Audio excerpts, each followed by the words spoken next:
जोर देवासाठी.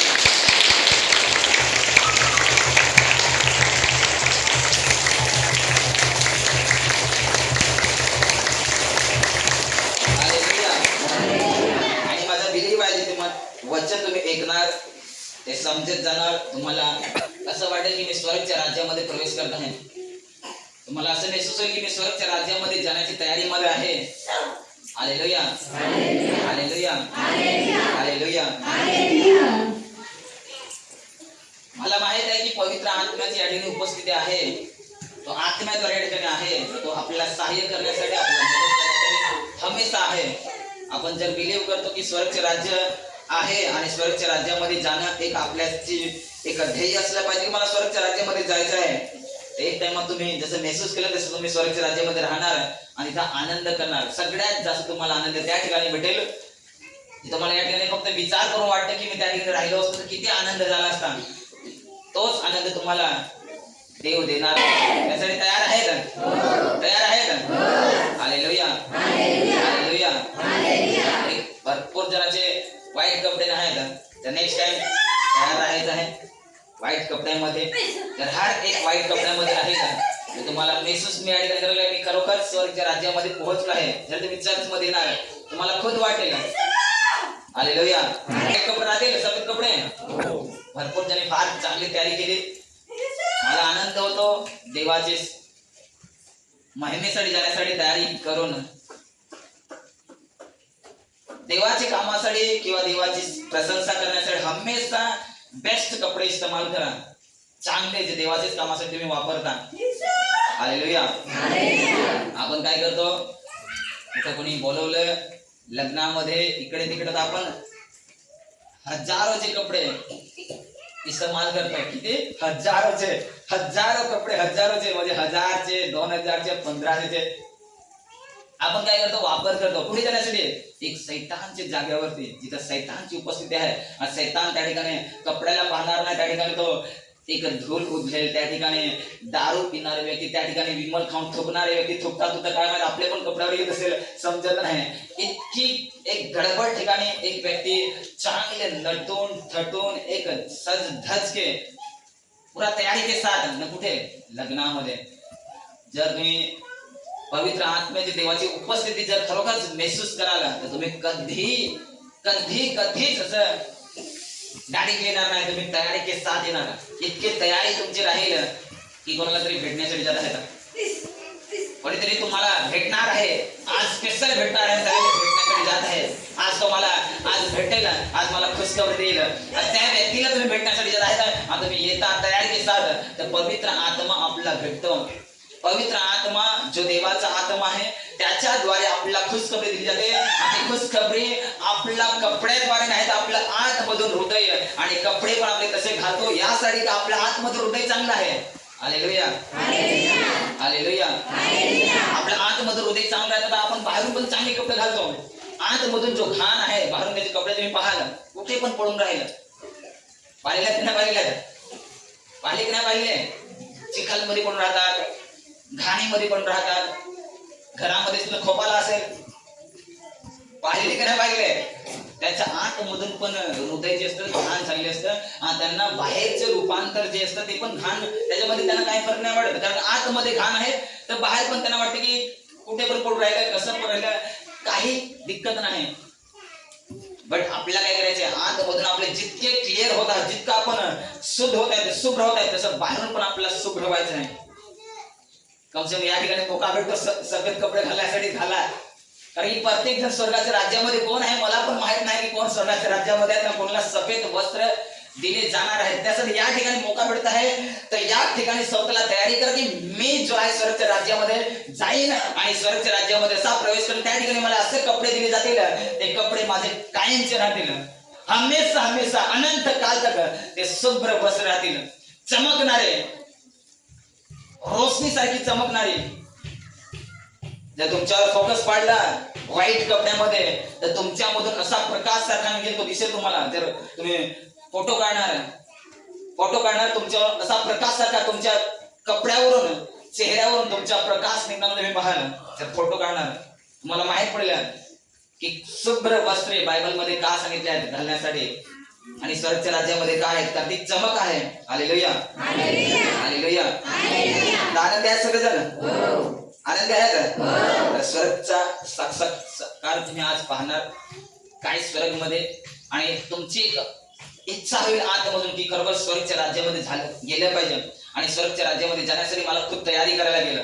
अशी तयारी जी कोणी केली नसेल अशी तयारी करायला गेला. त्यासाठी धरतीवरूनच आपला तयारी करायला लागते. हालेलुया. तयार सगळेजण वचन ऐकण्यासाठी तयार आहे का? बाजूला हात मिलवा ना, बोला तयार आहे वचन ऐकण्यासाठी, बोला तयार आहे वचन ऐकण्यासाठी, तयार आहे स्वर्गच्या राज्यामध्ये जाण्यासाठी. ईश्वराचे नावात आमेन. आपल्या जागेवर बसा.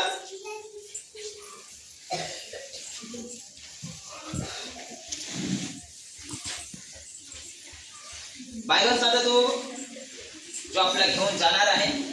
बायबल सांगतो गेल्यासाठी मी ऐकलं की सामसोन जो असतो, जो देवाने त्या व्यक्तीला एक नाजीर पद्धतीने वाल आणि केस कापण्यासाठी नाही सांगितलं, त्याच्यावरती बलद्वारे सामर्थ्यद्वारे त्याच्यामध्ये पवित्र आत्मा यायचा. आणि पवित्र आत्मा आल्यानंतर त्याच्या जीवनामध्ये अद्भुत काम व्हायचं. हजारो लोकांना मारण्यासाठी तो राहायचा. आणि हजारो लोकांना त्याने एक व्यक्ती गाढवाच्या जाबड्याद्वारे एक व्यक्तीने हजारो लोकांना मारून टाकलं. ती त्याची ताकद नव्हती, ती पवित्र आत्म्याची ताकद होती. दाऊद राजाने गोलियतला मारलं. मारण्यासाठी त्याच्याकडे जे शस्त्र होतं ती तलवार किंवा बंदूक नव्हती, ती फक्त गोफन होतं. आणि गोफनद्वारे गोलियतला मारणं हे आसान नाही होतं, बट आसान करून दिलं पवित्र आत्म्याच्या सामर्थ्याने. देवाने त्याच्या जीवनामध्ये ते काम केलं आणि गोलियतला मारून टाकलं. गोलियतच्या तलवारीने गोलियतला दाऊदने मारलं. त्याच्यानंतर त्याची डोकी अलग केली, शेर अलग केले. बायबल सांगतं की त्याच्यामध्ये ती ताकद कुठून होती हजार लोकांना मारण्यासाठी. त्याच्याकडे पावर कुठून आले हजार लोकांना मारण्यासाठी. इतका बलाढ्य जो कधीपासून लढाईमध्ये जाणारा व्यक्ती, हजार लोकांबरोबर भांडणारा व्यक्ती, कितीतरी लोक त्याच्यासमोर सैन्य असतील आणि सैन्य त्यांना पण धमकी देऊन, फक्त धमकी देऊन त्याने सैनिकांना थांबवलं होतं, इस्रायलच्या सैनिकांना गोलियतने. आणि त्या ठिकाणी एक दाऊद जो राजा बनण्याच्या अगोदरच कमी वयामध्ये गोलियतला मारण्यासाठी पुढे गेला. तर त्याच्याबरोबर देवाचा आत्मा होता, त्याच्याकडे विश्वास होता त्याच्यामध्ये की मी जाईन का देवाने मला सिंहाच्या तोंडामधून, त्यांच्या तोंडामधून मला मेंढरांना वाचवण्यासाठी मला ताकद दिली आहे, बल दिली आहे, माझा बचाव केलेला आहे. त्याच्यात मी गोलियतला पण मारू शकतो. त्यामध्ये त्याने विश्वास ठेवून तो गेला आणि गोलियतला नष्ट केलं. हालेलुया. आपण आज विश्वास करतो की खरंच माझ्या जीवनामध्ये मला जे करता येत नाही, परिवार मला व्यवस्थित चालवता येत नाही, आपल्या ताकदद्वारे नाही चालवता येईल. तुम्ही विचार करणार की मला काम जमत नाही, आपल्या ताकदने जमणार नाही. तुम्ही मुलांना समजवणार, नवऱ्याला समजवणार, तुमच्या समजुतीमुळे ते समजणार नाही. बट जर पवित्र आत्म्याची ताकद तुमच्यामध्ये येईल त्याच्याद्वारे तुम्ही ते करू शकता. शमशोने हजार लोकांना मारण्याची ताकद त्याच्याकडे नाही होती, बट त्याच्यामध्ये पवित्र आत्मा आला तर संभव झालं. गोलियतला मारण्यासाठी हजारो लोक सैन्य होते, त्यांना मारताना आलं, ते घाबरले. पण दाऊद देवाच्या आत्म्याने परिपूर्ण होऊन त्याने गोलियतवर अटॅक केला गोफनद्वारे आणि गोलियतला नष्ट केलं, मारलं. आज जर आपलं वाटतं की बिझनेस करता येत नाही, मी बिझनेस तर मला जमत नाही, बिझनेस कसा करीन. तुम्ही विचारतो मला काम जमत नाही, जे करायला वाटतं ते करता येत नाही. पवित्र आत्मा, देवाचा आत्मा तुमच्यामध्ये येईल, तो तुम्हाला सहाय्य करतो, तुम्हाला मदत करतो. बायबल सांगतं की तो तुमचा सहाय्यक आहे, तो तुमचा मदतगार आहे, तुम्हाला सहाय्य करेल, तुम्हाला मदत करेल, तुम्हाला सपोर्ट करेल. त्याला इन्व्हाइट कर, त्याला बोलवा ना, त्याला सांगा की माझी प्रार्थना करण्यासाठी, माझे काम करण्यासाठी मला सहाय्य कर, मदत कर. हालेलुया. जेव्हा मग तुम्ही मदतीसाठी हाक मारणार, पवित्र आत्मा तुमच्या जेवढा हमेशा आहे तो येईल, तुम्हाला मदत करेल. हालेलुया. बायबल सांगते जे टाइमात आपल्याला सगळ्यात जास्त गरज असते काय वस्तूची किंवा दयेची किंवा प्रेमाची, आपल्यावर कोणी तितकं प्रेम करत नाही, तितका आपला सहाय्य कोणी करत नाही, तितका आपल्यावर कोणी दया करत नाही. पण ते टाइमात देवाचा आत्मा आपल्यावर जोडी येतो, आपल्यावर प्रेम करतो, आपला सहाय्य करतो, आपला मदत करतो, आपला हौसला देतो, आपला धीर देतो. जर तुम्ही समजले वचन तर तुमच्या जीवनामध्ये भरपूरसे काम होतील आणि होताना पाहणार येशूचा आशीर्वाद. आमेन. हालेलुया.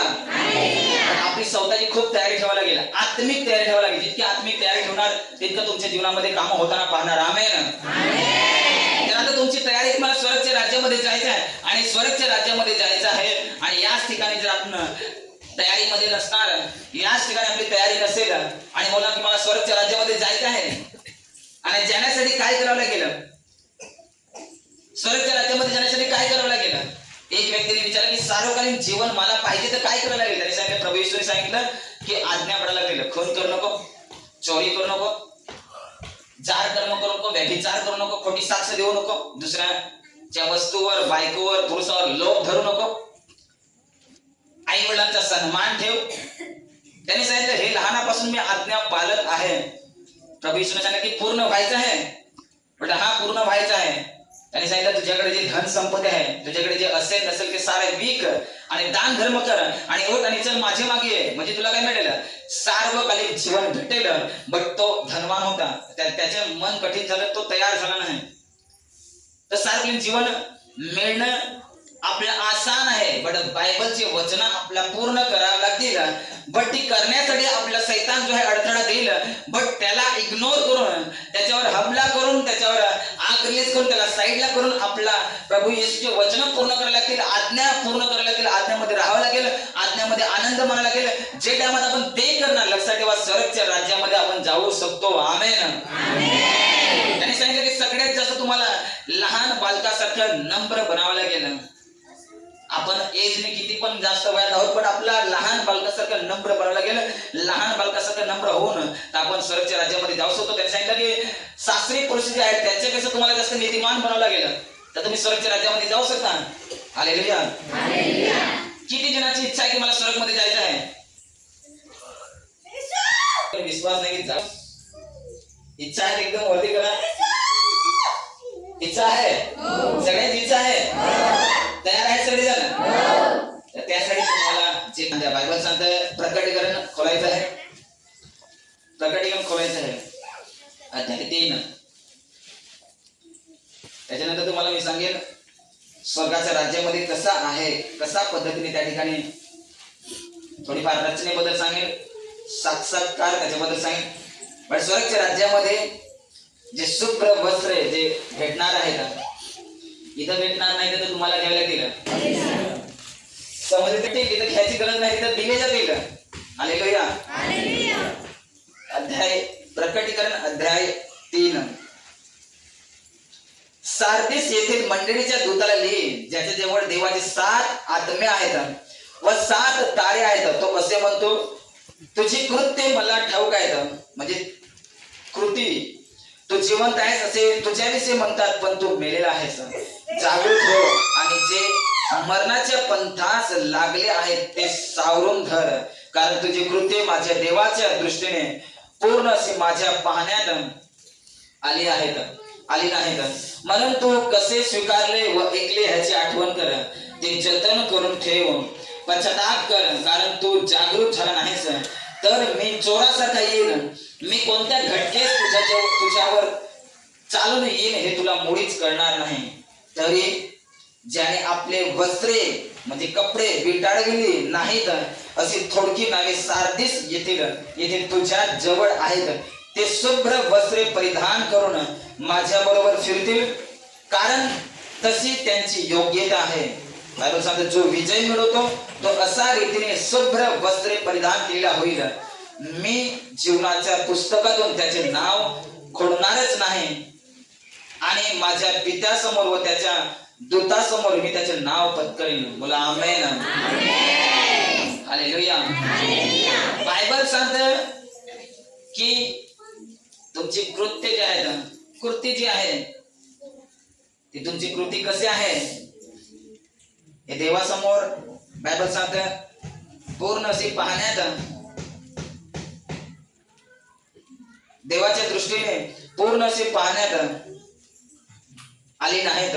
म्हणून तो कसे स्वीकारले हे व ऐकले याची आठवण कर, ते जतन करून ठेव, पश्चाताप कर. हालेलुया. तुम्ही काय ऐकता हे खूप महत्वाचं आहे, आणि ऐकून काय स्वीकारता ह्याची आठवण करा. तुम्हाला कोणी श्राप दिला आणि श्राप देऊन जर तुम्ही ते ऐकून ते स्वीकारून ठेवलेले आहे तर तुमच्या जीवनामध्ये ते काम करेल. कारण तुम्ही श्राप शब्द घेतलेला आहे आणि आपल्या हृदयामध्ये काय साठवलं आहे, तर श्रापित शब्द तुमच्या जीवनामध्ये काम करतील.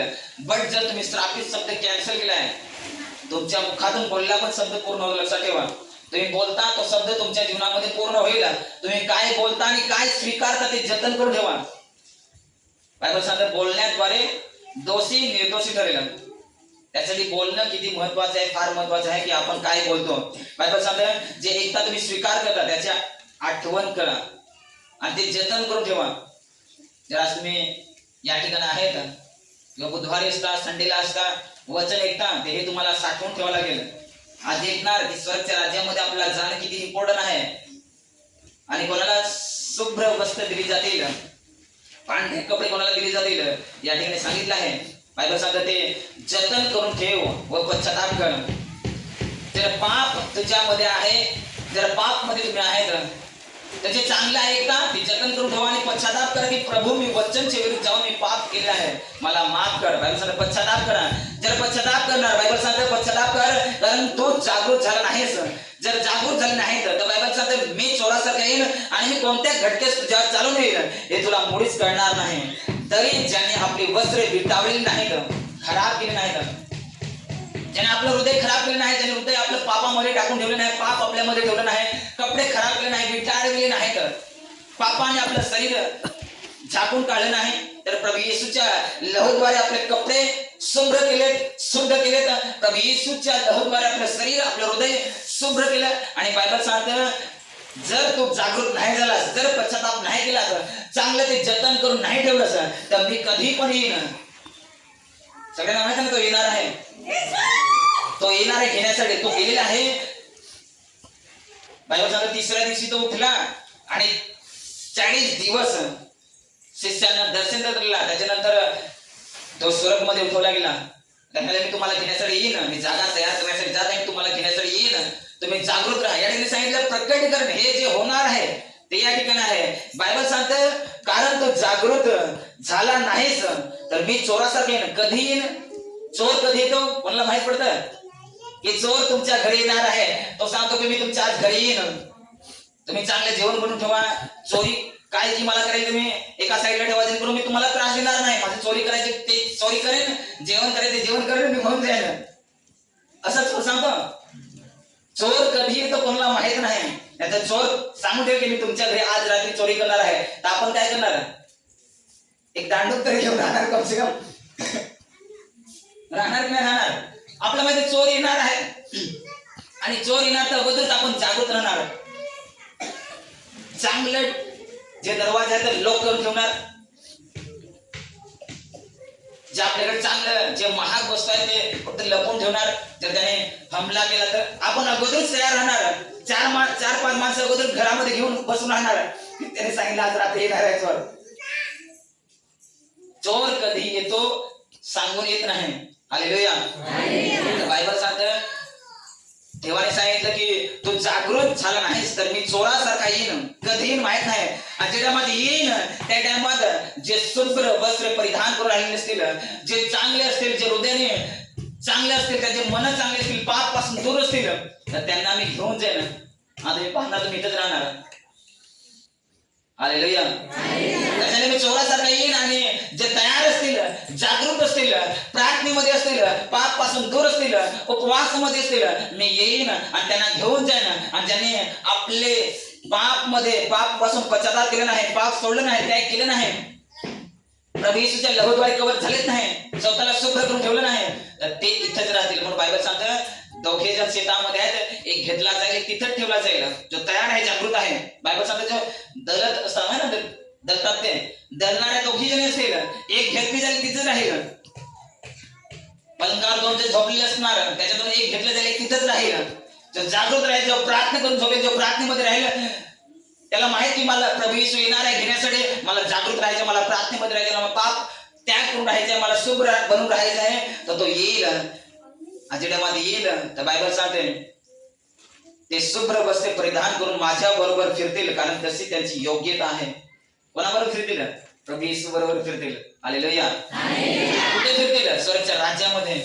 तो घेऊन जाईल आणि त्यांचं जेवढं असे शुभ्र वस्त्र त्यांना भेटतील आणि त्यांना जेव्हा त्यांना भेटतील तर ते देवाबरोबर फिरत राहतील, प्रभू येशू बरोबर फिरत राहतील. भरपूर असे स्वर्गदूत त्या ठिकाणी आहेत, अरबो खरबो.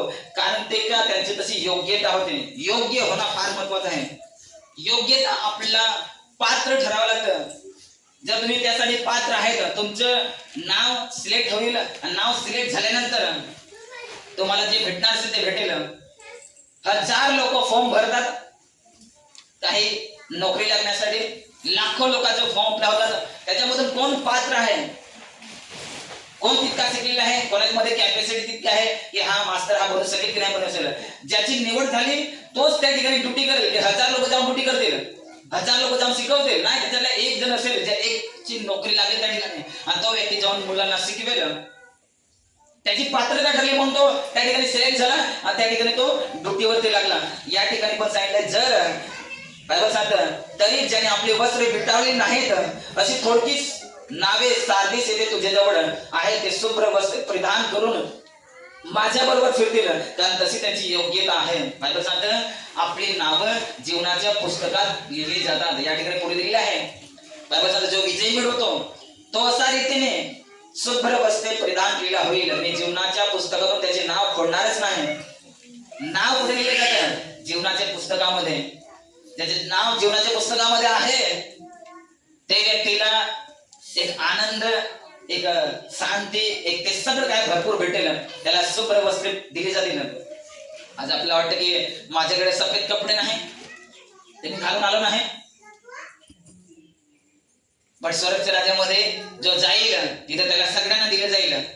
तिथं हर एक व्यक्तीला दिलं जाईल, हर एक व्यक्तीला दिलं जाईल. त्या ठिकाणी आपल्याला असे शुभ्र वस्त्र दिले जातील आणि ते आपण घालणार आपण आपल्या शरीरावरती. आणि बायबल सांगतं ते माझ्या बरोबर फिरतील, कारण त्यांची योग्यता तशी आहे. आमेन. आणि बायबल सांगतं जो विजय मिळवेल त्याचं नाव जीवनाच्या पुस्तकामध्ये राहील. तर आपल्याला काय मिळवायचे? विजय प्राप्त करून घ्यायचे आहे. ज्या टाइमात मी पोलीस भरतीमध्ये फॉर्म अप्लाय करत होता त्या ठिकाणी पण हजार लोकांचे फॉर्म येतात आणि हजार लोकांना त्या ठिकाणी काय एक्झाम द्यावी लागते, लेखी एक्झाम द्यावी लागते. लेखी दिल्यानंतर अजून ग्राउंड मध्ये रनिंग करून टाकलं लागतं. त्याच्यानंतर गोला असतो तो किती किलोचा, 5 किलो 7 किलोचा फेकावा लागतो. त्याच्यानंतर लांब उडी मारायला लागते, त्याच्यानंतर प्लस मारायला लागतात. त्याच्यामध्ये पास व्हावं लागतं.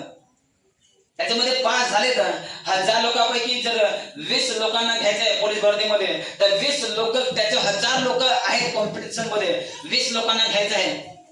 हजार लोक फॉर्म देऊन शिकले, हजार लोक त्या ग्राउंड मध्ये, हजार लोक लिहत आहेत. त्याच्यातून 20 लोकांचे फक्त सिलेक्शन व्हायचं आहे. किती कॉम्पिटिशन आहे. धावणारे भरपूर धावतील, पण बक्षीस तुम्हाला भेटेल 1 नंबर 2 नंबर 3 नंबर की 20 लोकांना पण भेटेल. यार तू धावलास तर बरं, कमसे कम धावलास तर तुला पण कमसे कम चॉकलेट तरी घे. नाही भेटणार. बक्षीस दिले जाते 1 2 3 नंबर पर्यंत. हालेलुया. बायबल सांगतं की धावणारे सरीने धावतात भरपूर जण. आपल्याला तसं धावावं लागेल की भरपूर जण आपण आहोत धावणारे की स्वर्गाच्या राज्यात मला जायचं आहे, जीवनाच्या पुस्तकात माझं नाव असलं पाहिजे, मला विजय प्राप्त करून घ्यायचा आहे. बट विजय प्राप्त करून घेण्यासाठी आपल्याला काय करायला लागेल? जे बायबल सांगतं की आपला पाप पासून दूर राहायला लागेल. आपल्याला काय करायला लागेल? पश्चाताप करायला लागेल. जे आपण एक तो ते जतन करून ठेवावं लागेल, आपल्या हृदयामध्ये साठवून द्यावं लागेल चांगलं ते, आणि वाईट आपल्याला बाहेर काढून टाकावं लागेल, फेकून द्यावं लागेल. प्रभू येशूच्या लहूद्वारे आपला स्वतःला शुभ्र करून घ्यावं लागेल. आपले कपडे खराब नाही लागतील, ते कपडे म्हणजे आपलं शरीर आपलं शुभ्र करावं लागेल. आपला पवित्र आत्म्याद्वारे परिपूर्ण व्हावा लागेल. आणि जे टाइमात आपण परिपूर्ण होऊन विजय मिळवण्याचे मार्गावर धावणार, तर त्याच्याबरोबर बरेच जण आपल्या मागे पण धावणारे असतील जे स्वर्गाच्या राज्यामध्ये. आज आपण इतके जण आहोत, जगभर मध्ये करोडो लोक आहेत जे स्वर्गाच्या राज्यामध्ये जाण्याची तयारी करत आहेत. बायबलमध्ये डॉक्टर जो बायबलमध्ये जो एक देवाचा दास आहे,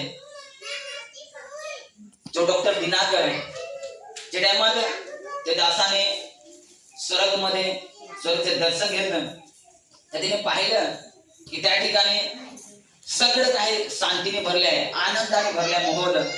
त्यांनी पाहिलं की देव आहे, प्रभू येशू आहे आणि हजारो देवदूत आहेत. तो पाहतो ने काही देवदूत जाता 10,000 निघालेत आणि जाऊन काही टायमात रिटर्न आलेत. तर डॉक्टर दिनाकर सांगतो की विचारलं त्याने की हे स्वर्गदूत जातात येतात, त्याच्यानंतर दुसरे स्वर्गदूत जातात 10-20,000, हे जातात कुठे नाही परत येतात कसे?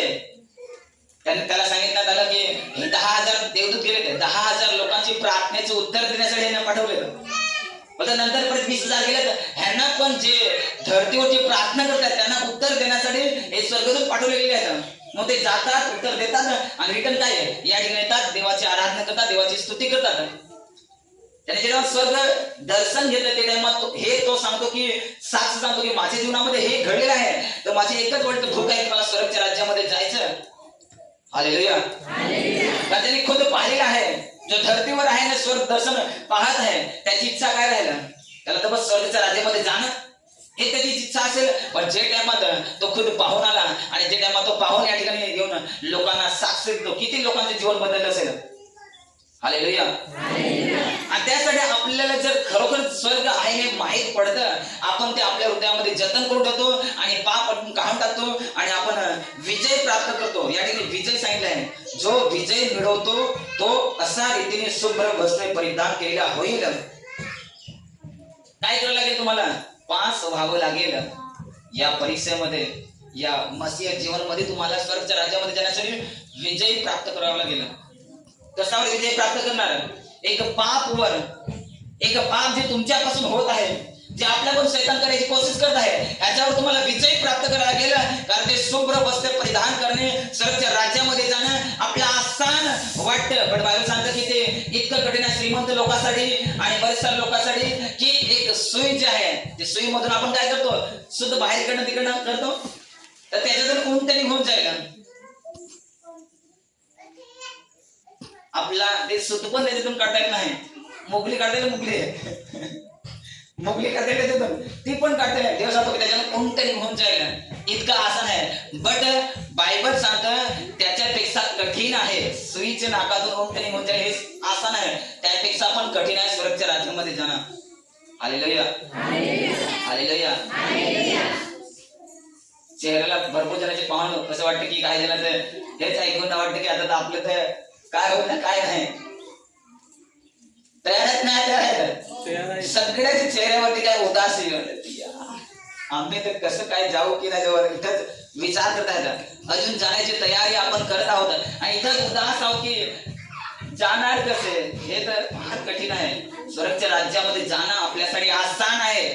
ते आसान कसं आहे? प्रभू येशूने आसान करून दिलेलं आहे. प्रभू येशूच्या नावाने आपल्या सारे पापवर विजय प्राप्त केलेला आहे, शैतानवर त्याने विजय प्राप्त केलेला आहे. मग आपलं आसान केलेलं की नाही? केलं की नाही केलं?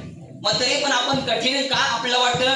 कारण आपण विचार करतो की मला स्वतःला मेहनत करायला गेलं, मला खुद करायला गेलं, आपला खुद करायला गेलं तर स्वतःला जायचं आहे स्वर्गच्या राज्यामध्ये, जायचं नाही जायचं? जर आज एक व्यक्तीला सांगितलं तुला एक ठिकाणी जायचं आहे, मग त्या ठिकाणी जाण्यासाठी तो खुद तयारी नाही करेल, खुद पैसे जमा नाही करेल, खुद तयारी स्वतःची नाही करेल, आता सांग की चला जायचं आहे आणि खुद तयारीच काय नाही, मनाची तयारी नाही, शारीरिक तयारी नाही, तो तर तिथपर्यंत जाऊ नाही शकत, स्वतःची काही तयारी नाही.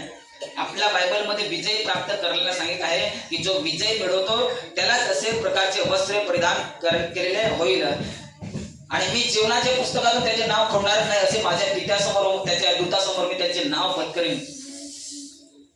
हालेलुया. हालेलुया. हालेलुया. आपल्याला लक्षात ठेवायचं आहे की आपला विजय प्राप्त करायचा आहे आणि एक नाही अगोदर जर आपण हार मानणार तर विजय प्राप्त करणं तुम्हाला खरंच कठीण होऊन जाईल.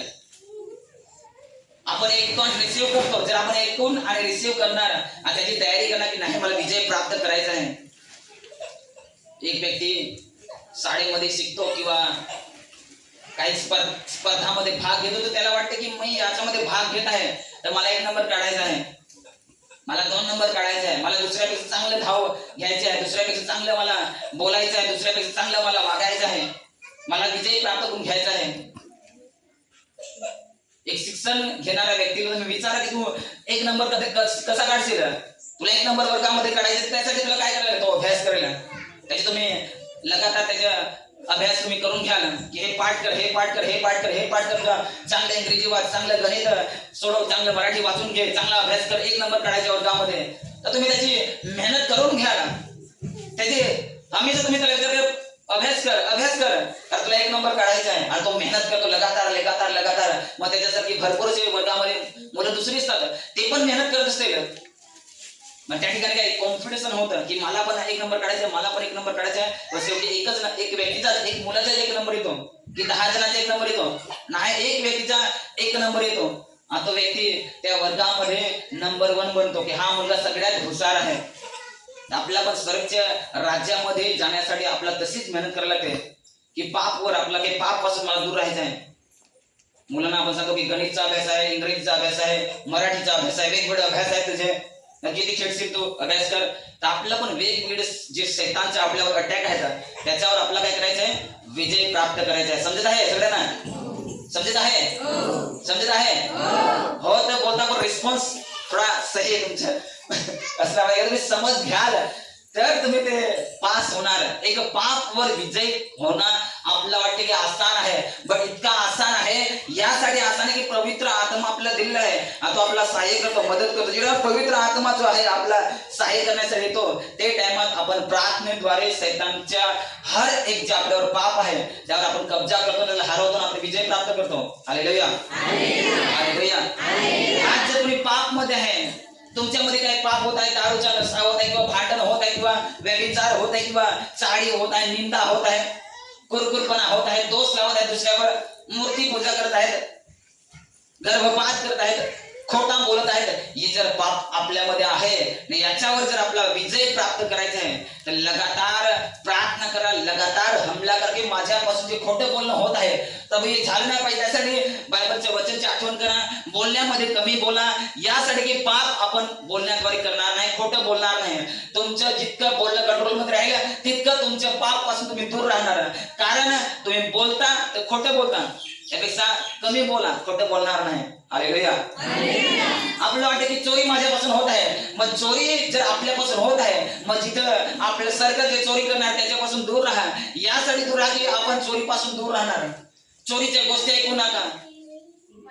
चोरीच्या गोष्टी ऐकणार, तुम्हाला चोरी करायचा अशी वाटेल इच्छासाठी होईल, तुम्ही चोरी करणार आणि पाप तुमच्यावर कब्जा करेल. तुम्ही पापावर कब्जा करायचा नाही, तुमच्यावर पाप कब्जा करून आहे. शैतान तुमच्यावर कब्जा करून आहे, शैतान तुम्हाला दाबून आहे. त्याच्यानंतर असे विचार करता की माझ्या जीवनामध्ये काम का होत नाही, माझ्या जीवनामध्ये मार्ग का फळत नाही, मला आशीर्वाद का भेटत नाही, माझ्या जीवनामध्ये टेन्शन का जात नाही, निराशा का जात नाही, काम का होत नाही, पैशामध्ये वाढ का होत नाही, गरिबी खतम का होत नाही, चतुर्न खतम का होत नाही, हे सारे बिमारी खतम का होत नाही. कारण आपलं काहीतरी आपल्यामध्ये जे आहे पाप कब्जा करून आहे, आणि ते आपल्यामध्ये छोटस पाप जे आहे ते आपल्यामध्ये काय करतं?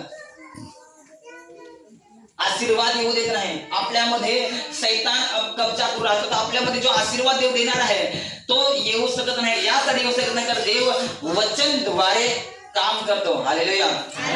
हालेलुया. म्हणून बायबल सांगते की जो कोणी विजय मिळवतो त्यालाच अशा रीतीने शुभ्र वस्त्र परिधान केले होईल.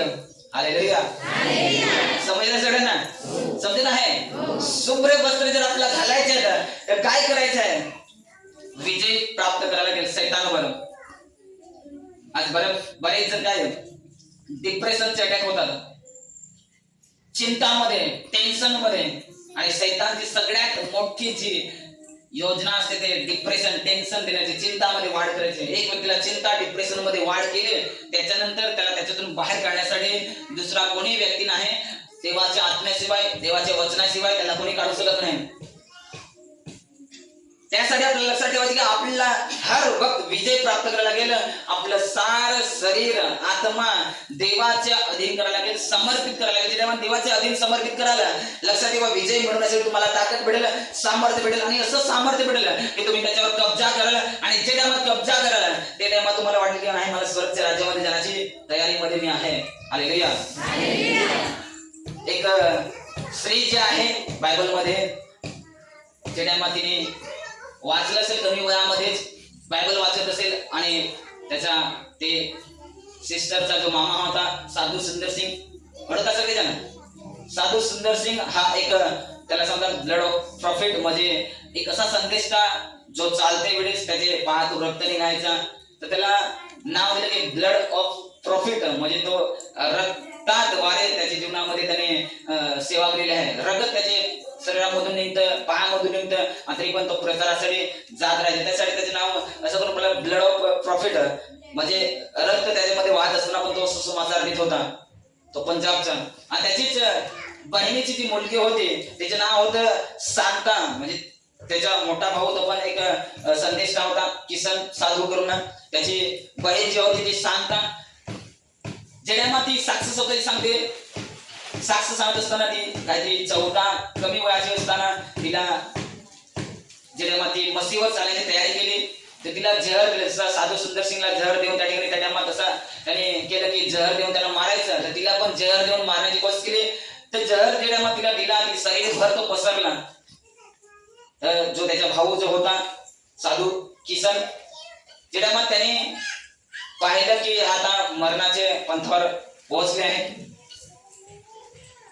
डॉक्टरच्या जवळ नेला दवाखान्यामध्ये नेल्यानंतर डॉक्टर बोलला की आता शरीरभर त्याचा जो जहर आहे तो शरीरभर पोहोचला आहे, आता चान्स नाही आहे, आता मरून जाईल, चान्स फार कमी आहे.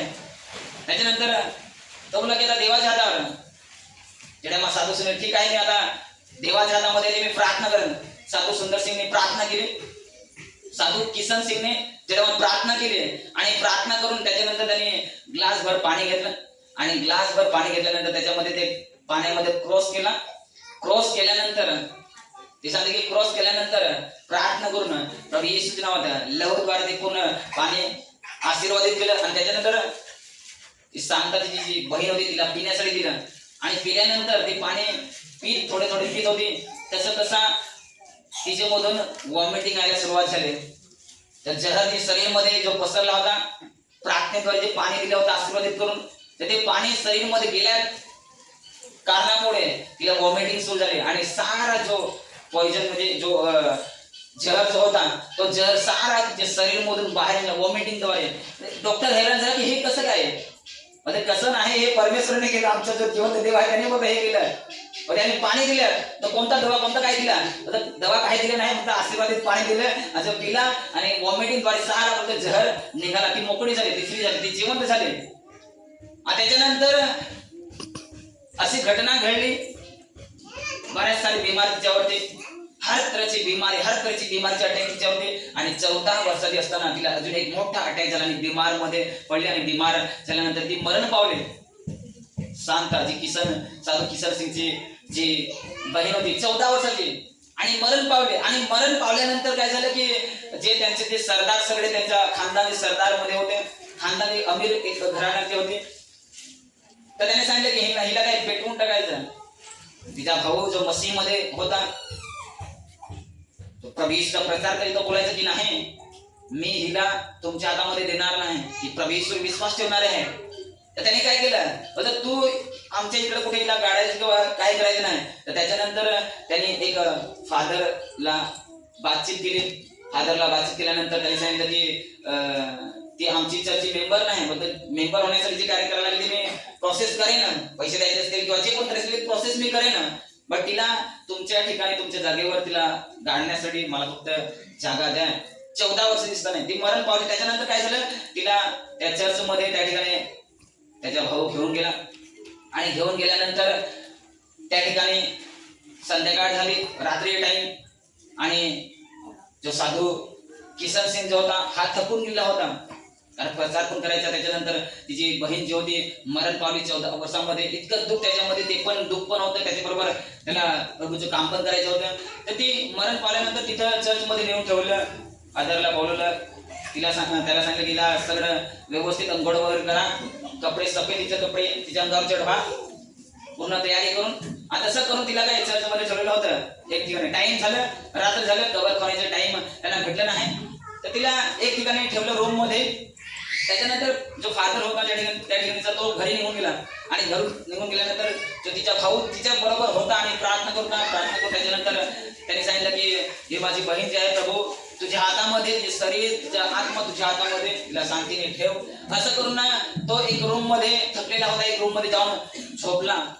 आणि काय झालं, तो झोपला होता आणि जी त्याची बहीण जी होती सांता 14 वर्षाची, अचानक त्या रूम मध्ये जिचे जी बॉडी मुर्दा शरीर होते त्या ठिकाणी एक प्रकाश सारखा चमकला आणि प्रकाश सारखा चमकला. ती डॅडी कुठे गेले? स्वर्गच्या राज्यामध्ये. स्वर्ग मध्ये जाऊन पाहते तर सांगते, ती खुद साक्षी सांगते की सोन्याच्या सडक्यावर मी चालत जाते आणि पाहते देव प्रभू येशूला चमक इतके बोलते, चेहऱ्यावर चमक इतके चमकी पाहता येत नाही. हजारो असे स्वर्गदूत आणि सगळं काही शांतीचं वातावरण आणि ती पुढे जात आहे आणि देवासमोर गेली. तिला सांगितलं की तुला या ठिकाणी ठेवणार नाही, तुला रिटर्न मी पाठवणार आहे.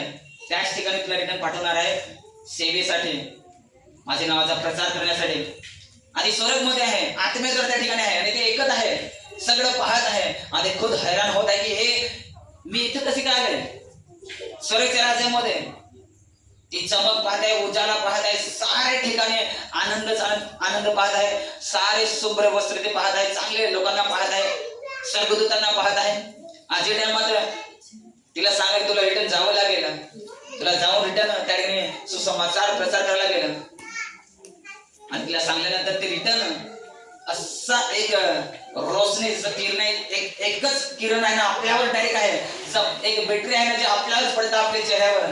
असा एक सीधा प्रकाश तिचे रूमवर आर पार. हे इथं हे पत्र आहे ना, आर पार इथं पत्र दिसणार नाही, डायरेक्ट आर पार जो आहे जो प्रकाश डायरेक्ट जी बॉडी जी रूम होती त्या रूमवर आणि तिच्या शरीरामध्ये तिचा आत्मा डायरेक्ट गेला आणि ते शरीर जिवंत होऊन ते उठून पाहते ते स्वर्ग खोललेलं आहे आणि स्वर्ग खोलून पाहते ते काही स्वर्ग खोललेलं आहे. आणि ते तोरण की हे पाहण्यासाठी तोरण मी आता भावाला जाऊन उठवते. असं जो तिचा भाऊ होता मोठा भाऊ जाऊन उठवायला गेले तर तो अरे हे साईडला तिला भूत असेल कारण तर मेली होती तिला माहिती तिथे साईडला तो कोण असतो धात माझ इतके सांगतो की मीच आहे तुझी बहीण सांगता विश्वास नाही करत म्हणजे तिकडे तिकडे आहे तिकडे तिकडे आहे तर नाही. त्याला वाटतं तो स्वप्नामध्ये काही स्वप्न पाहत असेल त्याने डोळे पण पाहिले त्याला अजून पाहतो तिथं दिसत आहे म्हटलं साईडला असं बोलतो साईडला राहायला सांगतो.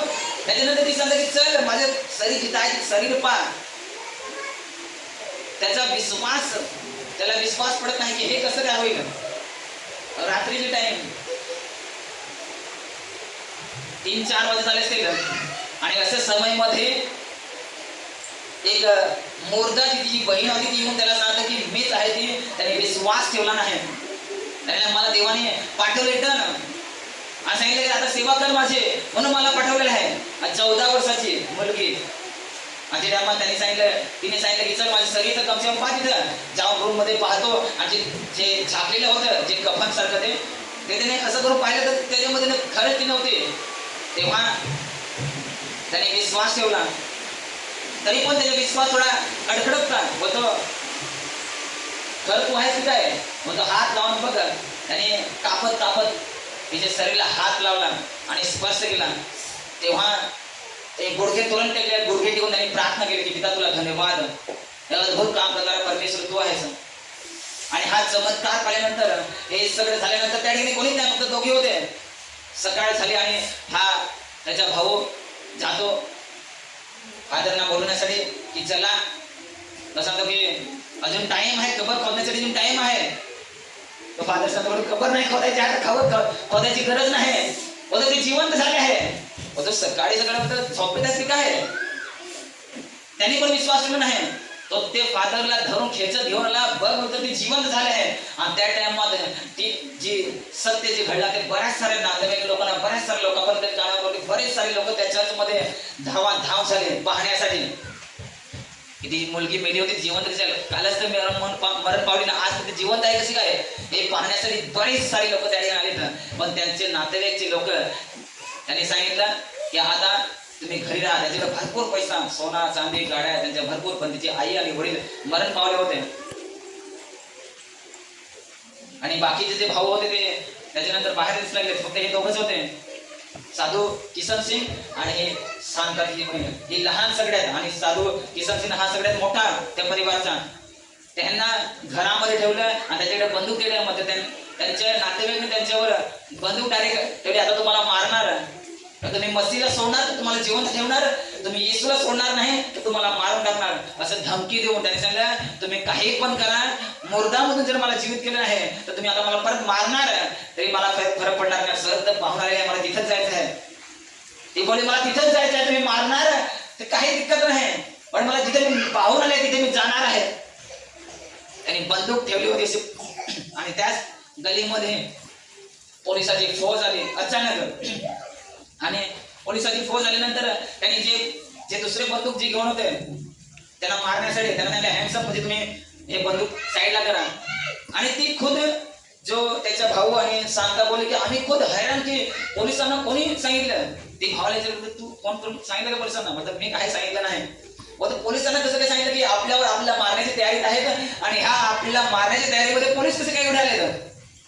त्याच्यानंतर त्यांना कब्जामध्ये गेलं आणि त्याच्यानंतर त्याने पोलिसांना विचारलं त्या साधू किसन सिंगने की तुम्हाला म्हणजे कोणी फोन करून सांगितलं, तुम्हाला कोणी बोललं. बोलता आम्ही दुसऱ्या गलीमध्ये जात होतो, दुसऱ्या ठिकाणी आम्ही जात होतो. बोलता आम्हाला या ठिकाणी कशी सक्तीसाठी घेऊन आले या गलीमध्ये आम्हाला माहिती पडलं नाही. बोलता आम्हालाच माहित पडलं नाही की या गलीमध्ये आम्ही कसं काय खेचत सारखे होतं, आम्हाला दुसऱ्या गलीमध्ये जायचं होतं. पण या गलीमध्ये आलो, या गलीमध्ये पाहत होतं हे असं बंदूक घेऊन आहेत म्हणून बोलता आम्ही डायरेक्ट यांच्यावर हे केलं. जे टायमात हे त्यांनी पोलिसांनी सांगितलं ते खुद हैराण झाले. त्यांनी त्यांना साक्ष सांगितलं असेल की मी मुर्दा होते जीवित झाले. हालेलुया. हे सार इतकं मोठी गवाही त्यांच्यामध्ये घडून पण मुर्दा मुलगी पाहून पण त्या लोकांनी विश्वास नाही ठेवला. मुर्दा जी होती, मेलेली होती मुलगी 14 वर्षाची होती आणि जिवंत देवाने केली ते पण पाहून त्या नातेवाईकांनी विश्वास नाही ठेवला, तरी पण प्रभू येशूला सोडण्यासाठी सांगतात. त्याच्यानंतर त्यांनी गाडी घेतली. ती 14 वर्ष असताना ते एक ट्रेन मध्ये गेले. त्यांनी पैसे घेतले, काहीच घेतलं नाही. एक ट्रेन मध्ये त्यांना तिकीट काढण्यासाठी पैसे नव्हते, तरी पण त्यांनी काय केलं, एक पास्टरला त्यांनी तिकीट काढून दिलं आणि गाडी चालू झाली. ते आसाम मध्ये जाण्याची तयारीमध्ये होते, आसामची ट्रेन होती आणि त्यांच्याकडे काही पैसा नाही, खाण्यापिण्याचा नाही. 6 दिवस त्या ट्रेन मध्ये भुके, पाणी घेण्यासाठी पैसे नाहीत. आणि 14 वर्षाची मुलगी जी होती भूक प्यास रडायची, कोणी खात असेल तर डोळे बंद करून राहायची, देवाला धन्यवाद द्यायचे, देवा तूच आता जे काही करशील ते. 6 दिवसापासून ती भुकी रडायची. भाऊ सांगे की चिंता करू नको, ही परीक्षा एक आहे आणि परीक्षेमध्ये आपला धीर धरावा लागेल. आणि त्याच्यानंतर पाणी कोणती पाहिजे, जे ट्रेन मध्ये जर तुम्ही जर तिथं तोंड काही धुवायचं असतं पाणी, ते पाणी पिऊन 6 दिवस त्यांनी काढले. आणि जिथं त्यांना उतरायचे होते तिथं उतरल्यानंतर अजून तिथून त्यांना खूप लांब जायचं होतं, कारण तिथं त्यांनी विचारलं की कोणी मस्जिद किंवा चर्च आहे का. त्यांनी विचारलं की इकडे पुढे चर्च नाही. आणि काही टायमानंतर तिथे टाइम झाल्यानंतर कोणीतरी सांगितलं की एक चर्च आहे, एक मिशनरी आहे, पण तुम्हाला तुमच्या 10-15-20 मिनिटं तुम्हाला चालायला लागेल. पैसे त्यांच्याकडे नाहीत. त्यांना सांगितलं पटरीवरून तुम्हाला जायला लागेल, सीधा जर जायचं झालं तरी पण 10 ते 15 किलोमीटर तुम्हाला चालत जावं लागेल. ती बहीण एकदम थकलेली, उभं राहता येत नाही, बसता येत नाही, पळून जाते, ताकद काहीच नाही.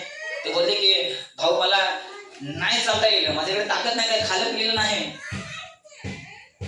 ती रडते. पण त्याच्यानंतर भाऊ बोला की ठीक आहे प्रार्थना तुझ्यासाठी करतो. प्रार्थना केली, झटकन तिच्यामध्ये आत्म्याचे सामर्थ आले, तुरंत उठली आणि बोलले की चल आता जाऊ. आणि चालत जाता जाता ती पडत जाते, उठत जाते, डोक्याला लागतो, हाताला लागतो, पायाला लागतो, काठी खोपतात, पायामधून रक्त निघतं.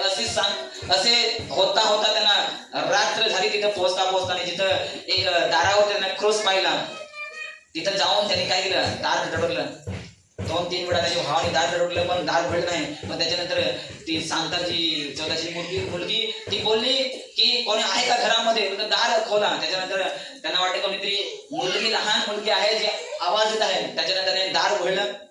त्यांनी सांगितलं की आम्ही साधू सुंदर सिंगचे नातेवाईक आहोत ना. साधू सुंदर सिंग त्याची बहीण, त्याची ही मुलं होती दोघे पण. तेव्हा तात्काळ त्यांना जवळ घेतलं, मिठी मारले. त्याच्यानंतर सांगितलं की या बसा. त्याचे रक्त बोंबाळ होते, त्याचे रक्त ते साफ केलं, त्यांना फ्रेश व्हायला सांगितलं. त्यांना 2 ते 2:30 वाजले असतील. त्या टायमात ती बोलले की तुमच्यासाठी मी जेवण बनवते. म्हणजे तुम्ही जेवण केलं का नाही. म्हणजे तिने सांगितलं की 6 दिवस झाले आम्ही काही खाल्लं पिलेलं नाही. असं जे होतं. आजच्या टायमात रात्री टायमात तिने जेवण बनवलं, त्यांना जेवण बनवून दिलं, ते जेवले. त्याच्यानंतर त्याने आराम केला.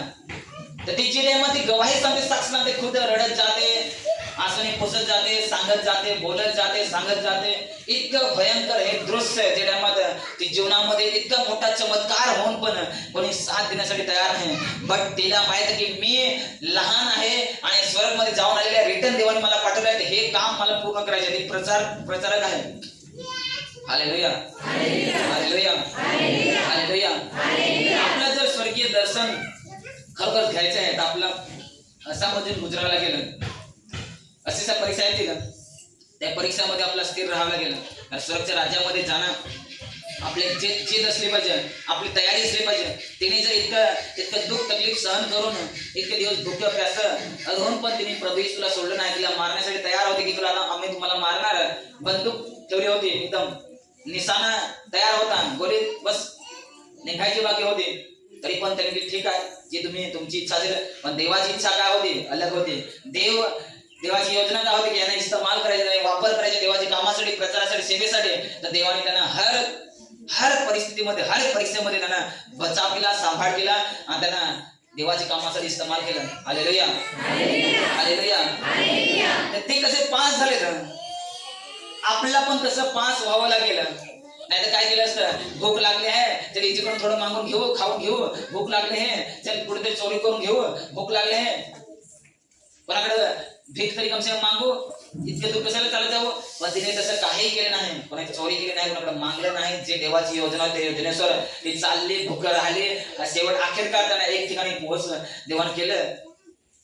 त्याच्यानंतर ती सांगते की आज माझ्याकडे सगळं आहे, एक आश्रम पण आहे, जे देवाने द्यायचं होते ते सगळं बोलतो मला दिलेलं आहे, भरपूर आहे, काही कमी नाही. आणि त्याच्या घरामध्ये पण काही कमी नाही होतं. एक अमीर खानदानमध्ये जिकडे 2-2 कार, बंगला, सोना चांदी आणि तिला खाण्याचं वांद एक टायमात. कसा विचार येत असेल 14 वर्षाची मुलगी, कसा विचार येत असेल? ती खूप सांगते की तुम्हीच विचार करा.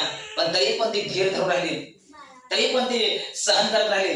तिला माहिती की मी स्वर्गच्या राज्यामध्ये जाऊन रिटर्न आलेले आहे, तर मला देवाच्या कामासाठी पाठवलेले आहे, मी दुसऱ्या कामाकडे मला लक्ष लावायचं नाही. बस रिटर्न आले आहे तर रिटर्न मला स्वर्गच्या राज्यामध्ये पोहोचायचं आहे. त्यासाठी तिने जी परिस्थिती तिच्या समोर आली ते परिस्थितीला सामोरे गेले, सहन करत राहिले, काम करत राहिले, देवाला धन्यवाद देत राहिले. आपण पण जर आज हर एक परीक्षेमध्ये पास होत राहणार, विजय प्राप्त करत राहणार, आपल्या समोर पाप आलं तरी पण आपण ते साईडला करणार आणि साईडला करून त्याच्यावर पाय देऊन आपण चालत राहणार. आपल्यावर किती पण दुःख येईल, आपला फरक पडणार नाही, आपला आनंदच वाटेल, आपला शांती वाटेल की प्रभू माझ्या बरोबर आहे, तर मला कसलीच भीती नाही, कसला डर नाही, कारण देव माझ्या बरोबर आहे. Hallelujah, hallelujah. तर आपण विजय प्राप्त करून आपण काय करणार? एक शुभ्र वस्त्र परिधान करून आपण स्वर्गच्या राज्यामध्ये राहणार. Hallelujah, hallelujah. इतकं दुःख, इतकं तकलीफ सहन करण्यासाठी आपण जर तयार राहणार, चाहे किती पण मोठी मुसीबत येईल, पण आपण काय करतो? विरोध आला तर आपण काय करतो? पडून जातो. स्वतःला तर आपण इकडं तिकडं साईड लावून जातो. आपल्याला कोणी धमकी देत आपण काय करतो? प्रभू येशूपासून दूर पडतो. आपला हे आपण माहित नाही पडत की आपण प्रभू येशूला सोडणार तर पुढे किती मोठे संकट आहेत. प्रभू येशूला आपण साईडला करतो ना, आपण आपला जीव वाचवण्याची कोशिश करतो की ह्याच्यापासून जीव वाचला पाहिजे, कारण हा विरोध चालू आहे, हा तर सत्ता चालू आहे, हे तर कुटमार करतात, माझा जीव वाचला पाहिजे. आपण वाचवण्याची कोशिश करतो आणि जे वाचवण्याची कोशिश मध्ये नाहीत, जे प्रभू येशूच्या सेवेसाठी त्याच्या विरोधासाठी समोर जात आहेत, देव त्यांचा जीव वाचवणार, तेच विजय प्राप्त करतात, तेच लोक काय करतात? स्वर्गच्या राज्यामध्ये जातात. हालेलुया, समजले सगळ्यांना? तेच माणसं स्वर्गच्या राज्यामध्ये जातात, जे पडून जाणारे, जे घाबरणारे, डरपोक वाल्यांसाठी परमेश्वर नाही, कारण डरपोक आपला पिता किंवा आपला प्रभू येशू नाही, तो सामर्थ्य परमेश्वर आहे. आणि प्रभू येशूने क्रूसावर बलिदान झाला, मरण पावला, तिसऱ्या दिवशी पुन्हा उठला, पण पडून गेला नाही की क्रूस मध्ये खादावला.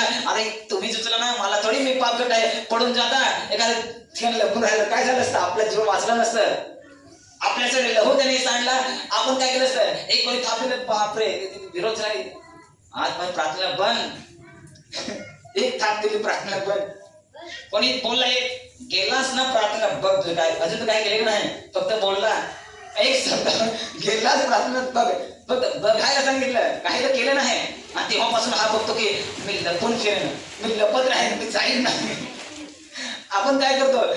आपण देवासाठी परीक्षा घेतो आणि याच्यामध्ये आपण फसतो आणि याच्यामध्ये आपण पास होत नाही आणि त्यांना काय शुभ्र वस्त्र दिली जात नाही.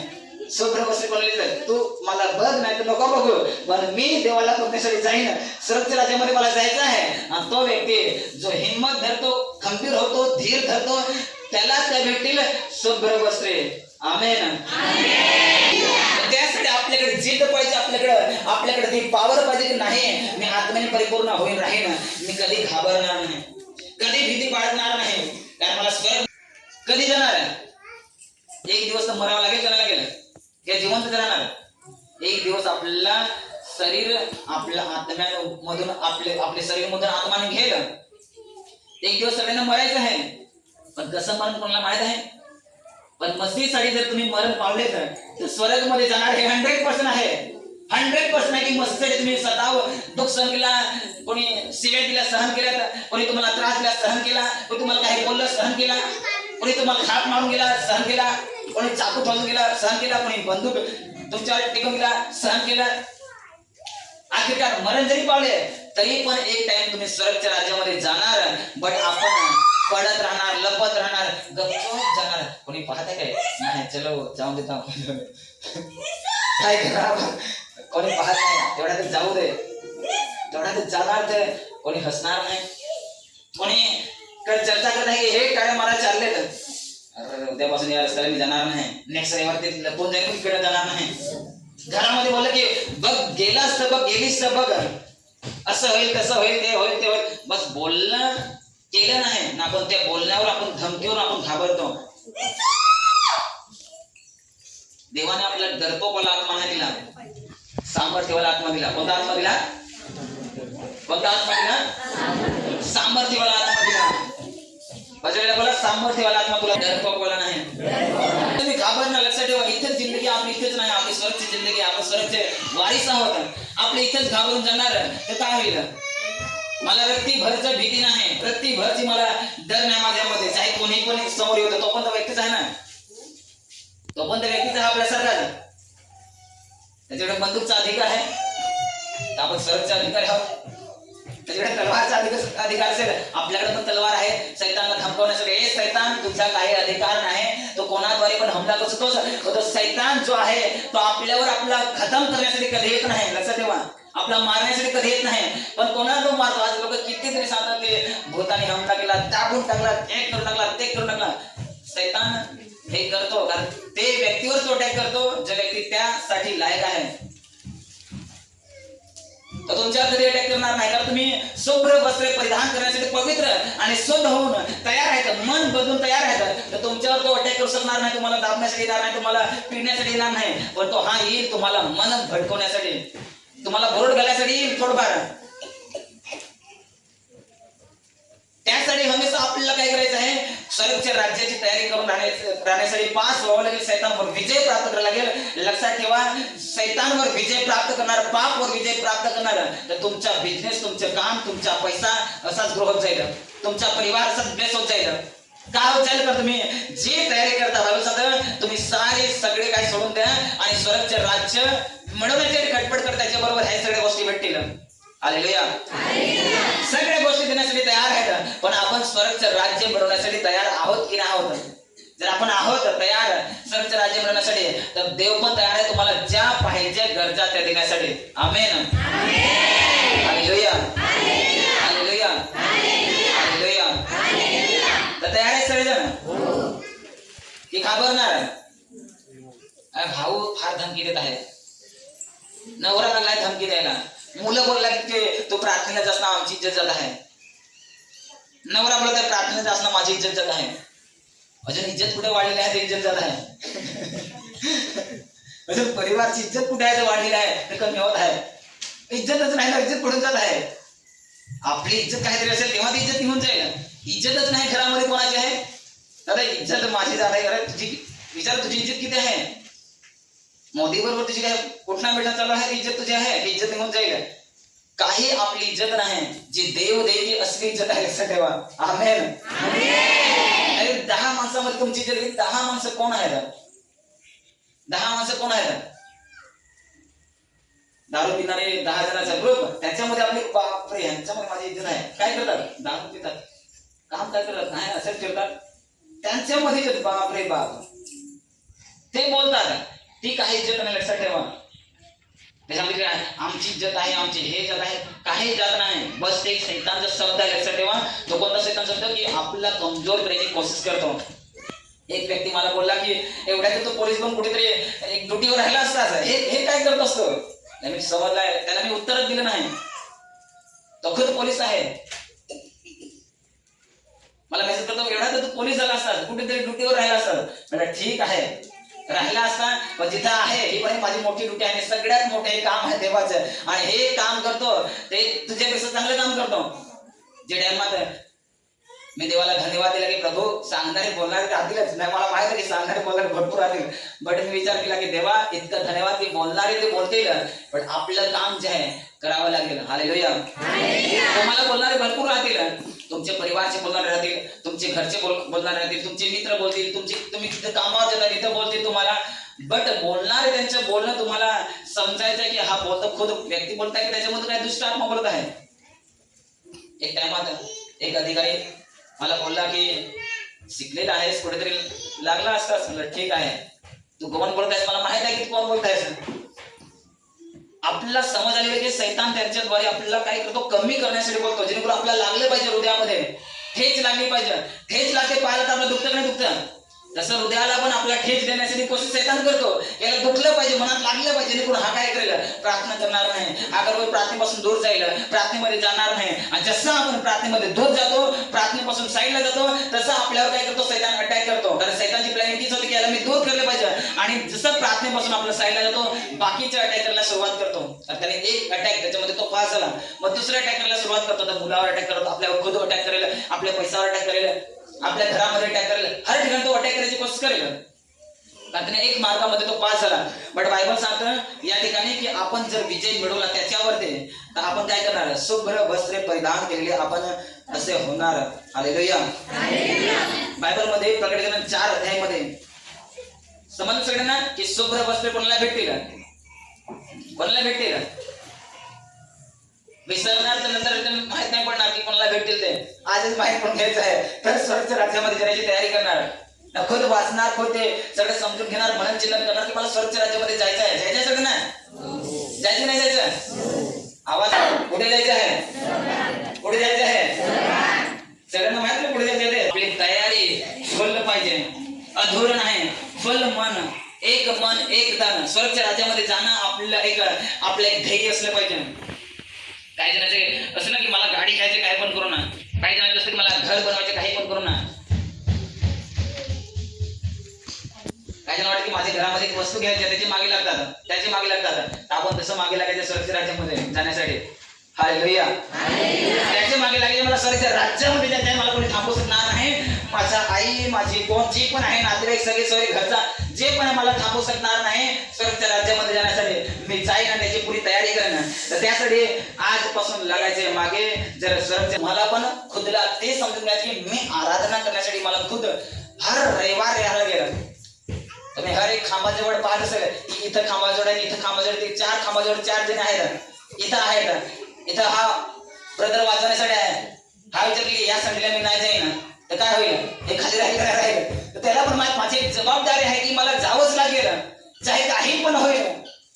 नाही जर गेले रविवारी मी नाचवलेला हात एकदम दुखत आहे, या रविवारी तुम्हाला नाही जाईल, तरी पण यावं लागेल. तर त्याची जबाबदारी की मला एक जबाबदारी दिली आहे की मला जाऊन नाही का आराधना करण्यासाठी काय वाजवायचं आहे, देवाची स्तुती करायचं आहे. तर तो हर एक कंडिशन मध्ये कुठे काही पण असेल, तो रविवारी तुम्हाला दिसतो, तिथं दिसतो नाही दिसतो काही दुसरा पण तिथे दिसतो, तोच दिसतो ना. तर त्याने ती जबाबदारी घेतली आहे, ती जबाबदारी तसं आपण जबाबदारी घेतली पाहिजे. चर्चमध्ये भले काहीच काम करत नाही तरी पण एक जबाबदारी की नाही मला जाऊन त्या जागेवर उभं राहायचं आणि देवाची आराधना करायची, हे एक जबाबदारी आहे. काय करायचे, आराधना करायची. भले काही काम करत नाही बट मला एक आराधना करायची, हे जबाबदारी जे टायमात तुम्ही समजणार ते टायमात तुम्ही कधीच एक रविवार पण मिस करणार नाही. एक रविवार तुम्ही घरी किंवा कोणतं काम तुम्हाला इम्पॉर्टंट वाटणार नाही, तर तुम्ही जबाबदारी घेऊन चुकले. हालेलुया.